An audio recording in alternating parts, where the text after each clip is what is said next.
It is my opinionated belief that if you rely solely on your skills, you are an idiot.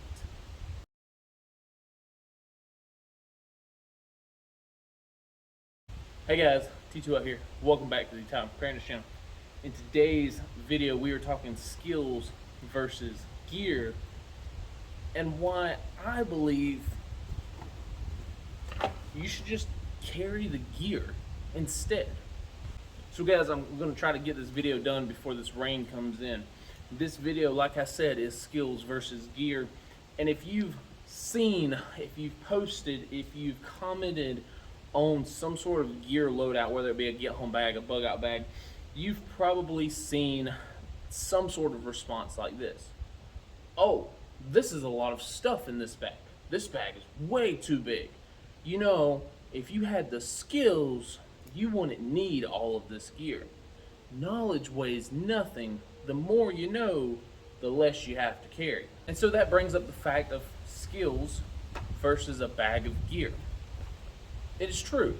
If I had more skills, maybe I wouldn't have to carry this entire load. If I had skills, I wouldn't need all of this stuff to make my life worthwhile. I wouldn't need any of this, and I could rely solely on my skills. So first off, what is a skill? A skill is something that you learn. It is something that cannot be taken away. It is something that cannot be lost. A skill is like riding a bike. Once you get the basic premise down, you'll never forget it. You'll always know how to do it. Gear, on the other hand, is obviously items that you collect throughout the years that are going to help you get the job done better, faster, but they can be lost, and they can be stolen, they can get broken, or they can run out of fuel, or just not work. So for me personally, I would much rather just carry the gear than rely on my skills. You see, if I take this bag away, I still know how to go out here and build a shelter. I still know how to go out here and build a fire. I still know how to go out here and make a water filter. What they don't tell you is that your skills are environmentally based, your skills are injury based, and your skills are personal based. Like I said, having the skills is a lot like riding a bike. Once you get the basic premise down on how to ride a bike, even if you've not done it for years, you're still going to know how to do it. You're still going to remember how to balance and how to put one foot in front of the other and pedal forward.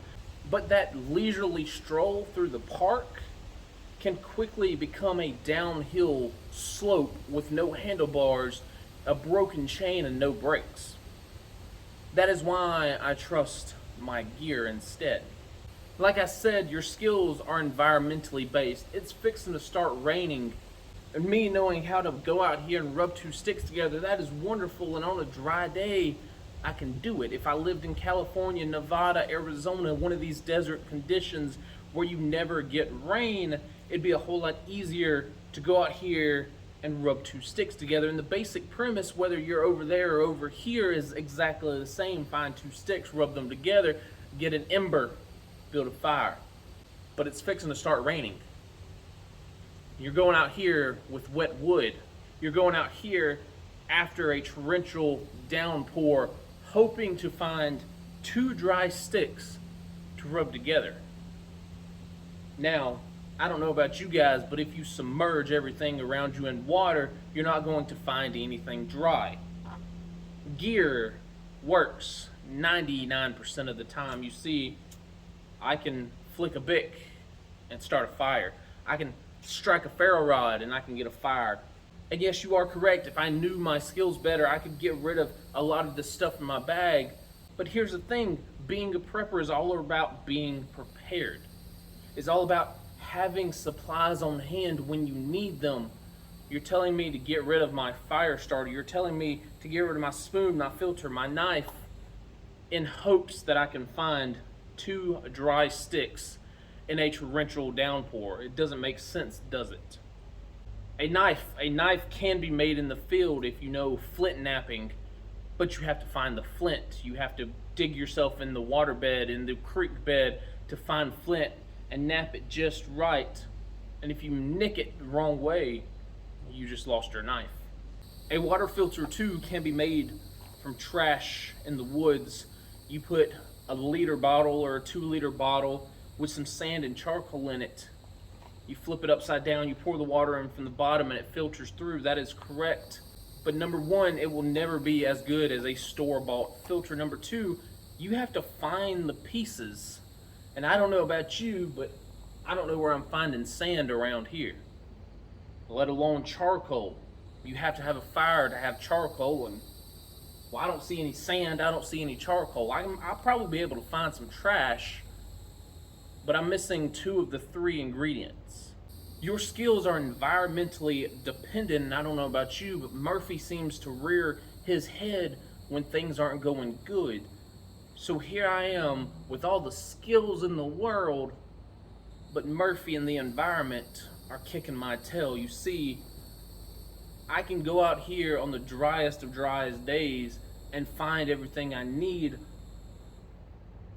but when it's wet, when it's cold, when it's nasty outside, I don't want to be plundering through the woods looking for the one dry spot, the one dry stick to rub together, and the 1-liter bottle somewhere in this woods along with sand and charcoal. It just doesn't make sense when I can just carry the gear. You see, your skills are also injury dependent. If you're 100%, I'm sure you can go out to these woods and you can find 2 sticks and you can rub them together and you can build a fire. But what if your hand is injured? What if your fingers are broke? What if your arm's broke? What if you're in a cast? You see, it plays the part and it asks the question, can you do it with just one hand? If you've only ever practiced with 2 hands and one of them is gone, then what? You see, with one hand, I can still get a fire going. It's a little windy here, so it's a little bit more difficult, but I can still build a fire. With one hand, I can still operate a water filter. And with one hand, I can still use a knife. Your skills are also personally based. You see, my gear, my kit is not just for me. It's not just for my one person. It is for my family. It is for the people that are with me. I can be the absolute best when it comes to fire making, when it comes to shelter building, when it comes to building a makeshift water filter, when it comes to flint napping, when it comes to building a spoon out of a stick. But if I'm not around, I'm incapacitated, I'm unconscious, I am injured to the point where I can no longer do something. It is the people around me that are going to save me. And me having all the knowledge and the skills in the world dubs them absolutely nothing if I am unavailable. You see, I carry the gear to help those around me. I carry the gear so that the people that I know, the people that I love, the people that I care for will survive with me. Even if I am unconscious or to the point where I cannot physically help them, they can go in my bag and help me. Like I said, one person can flick a bic. My wife knows how to do this. My 5-year-old son could probably figure this one out. Same with the water filter. You see, I carry the gear in case they are with me. In case they are with me, I am unconscious, I am passed out. My son can go in my bag, grab my shelter system and set it up and save not only my life, but his life as well. You cannot do that with skills. So in closing, I want you to think, do you trust your own life with your own skills? But more importantly, do you trust your friends and your family with your life based on their skills? Because if not, you just need to go ahead and carry the freaking gear. Alright guys, the rain's coming in. I'm getting out of here. That's all I got for today. Of course, leave your comments, your concerns, your bitches, gripes, complaints down in the comment section. Peace out.